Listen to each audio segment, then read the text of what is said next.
उत्तराखंड राज्य कोविड की वैक्सीन लगने में 100% कामयाबी हासिल कर चुका है, जिस बात का दावा उत्तराखंड सरकार ने किया है। लेकिन कांग्रेस ने 100% वैक्सीनेशन किए जाने के दावे को खोखला करार दिया है। वहीं बीजेपी के नेताओं ने कांग्रेस द्वारा लगाए गए आरोपों को सिरे से खारिज करते हुए कहा है कि कांग्रेस विरोध की राजनीति करती है, जबकि अच्छे कामों के लिए कांग्रेस को प्रशंसा करनी चाहिए। लेकिन लगातार कांग्रेस सरकार की कमियों को बेवजह निकालने का प्रयास करती है।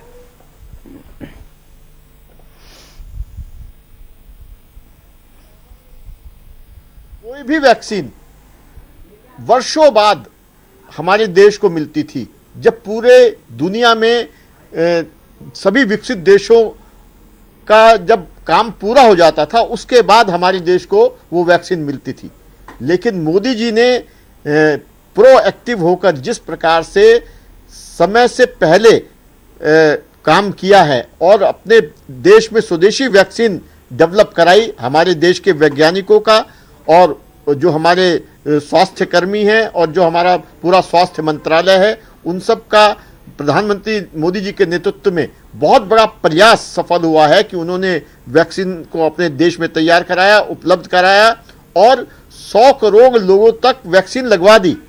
बजाय इस काम की बधाई देने के इसमें मीन में निकालना, इससे ज्यादा घटिया और नकारात्मक राजनीति हो नहीं सकती और विपक्ष को इस नकारात्मक राजनीति से बाज आना चाहिए, अच्छे काम की तारीफ करना सीखना चाहिए।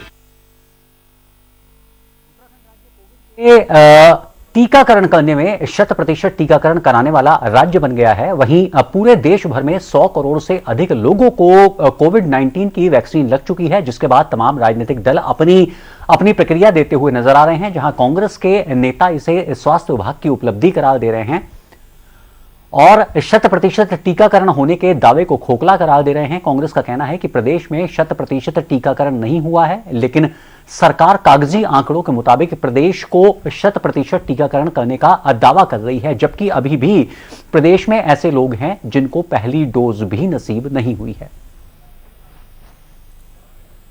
भाजपा एक ढकोसला पार्टी है। ये 100% वैक्सीनेशन का आंकड़ा बिल्कुल वैसे ही है जैसे त्रिवेंद्र रावत जी दिल्ली में जाकर प्रधानमंत्री मोदी से अपनी पीठ थपथपा कर आ गए कि ओडीएफ हो चुका है हमारा उत्तराखंड।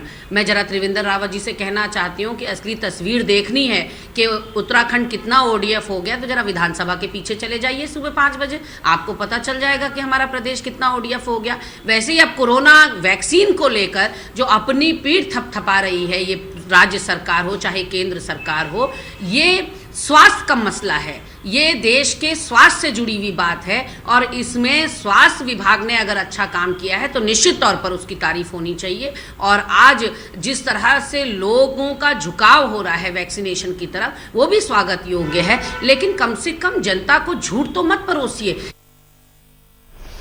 और एक बार फिर से रुक करेंगे अपने संवाददाता श्रीनिवास पंत का। श्रीनिवास, वाकई ये बयान थोड़ा सा असहज लगता है जो सरकार की ओर से दिया गया है। 13 जिलों के अंदर कितने ब्लॉक, कितने कस्बे, कितने गांव, किस जगह कौन सा व्यक्ति रह रहा है, दुर्गम इलाके, सीमांत इलाके, जाहिर तौर पर पहले तो सरकार के पास यही आंकड़ा मौजूद नहीं है कि प्रदेश के अंदर कितने करोड़ की आबादी है। ऐसे में यह दावा करना कि 100% टीकाकरण हो गया, यह आंकड़ा कहां से आया?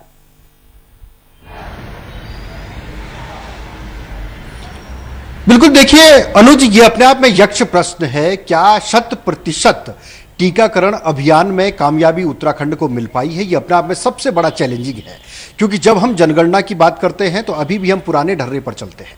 जब हम ब्लॉक की बात करते हैं, विकास खंडों की बात करते हैं, जिलों की बात करते हैं, तो इसका आंकड़ा जो स्वास्थ्य विभाग के जरिए दिया गया है वो वैक्सीनेशन की डोज के हिसाब से दिया गया है। उत्तराखंड को कितनी डोज मिली थी, उसका इंप्लीमेंट कितना हुआ है, यानी कितने लोगों को डोज लगाई गई है, ये सवाल नहीं है। कितनी डोज उत्तराखंड में लगी है, इस आंकड़े के आधार पर 100% इसको वैक्सीनेशन करार दिया गया है।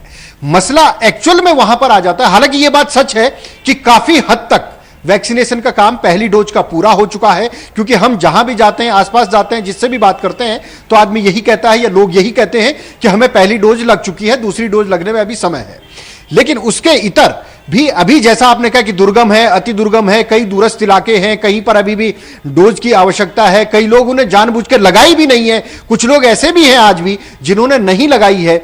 ऐसे लोगों का आंकड़ा सरकार के पास नहीं है। सरकार के पास आंगनबाड़ी में जो रजिस्टर्ड हैं उनका आंकड़ा है, जिन्होंने कैंपों में लगाया है उनका आंकड़ा है, जिनके आधार कार्ड रजिस्टर्ड हुए हैं उनके आधार पर सरकार ने यह आंकड़ा निकाला है। इसीलिए विपक्ष ने इस पूरे मुद्दे पर सवाल उठाया है कि आप ओडीएफ की तरह ही आप कह रहे हैं कि 100% टीकाकरण उत्तराखंड में हो चुका है, लेकिन जबकि राजधानी देहरादून में कांग्रेस के नेता कई लोगों को खड़े करने को तैयार हैं जिन्होंने अभी वैक्सीनेशन, जिनको पहली डोज भी नहीं लगी है। तो इसके मद्देनजर जरूर कुछ इसमें मेक मीन्स हैं, यानी कुछ कमियां जरूर हैं। स्वास्थ्य विभाग को भी इस पर एक बार पुनर्विचार करना पड़ेगा और एक बार ग्राउंड पर जाना पड़ेगा। क्या वाकई में, हाँ वो बात सच है, जब ग्राम प्रधान अपने ग्राम का पूरा आकलन करने के बाद वो रिपोर्ट बनाता है कि उसके ग्राम सभा में इतने सदस्य हैं और उतने सदस्यों को जो भी 18 साल से ऊपर या जिनके लिए डोज लाई गई है उनको लग गई है, तो उसके बाद ग्रामों का आधार पर इसको नगर पालिका, नगर निगम, नगर पंचायतों में किया जा सकता है। उसी के आधार पर यह गणना चल रही है। लेकिन कई बार यह भी होता है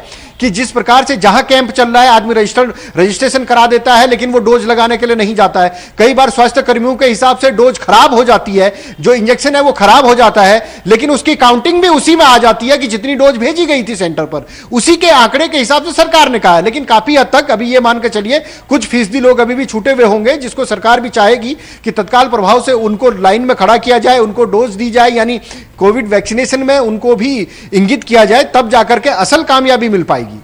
जी, श्रीनिवास, इस तमाम बातचीत और जानकारी के लिए आपका बहुत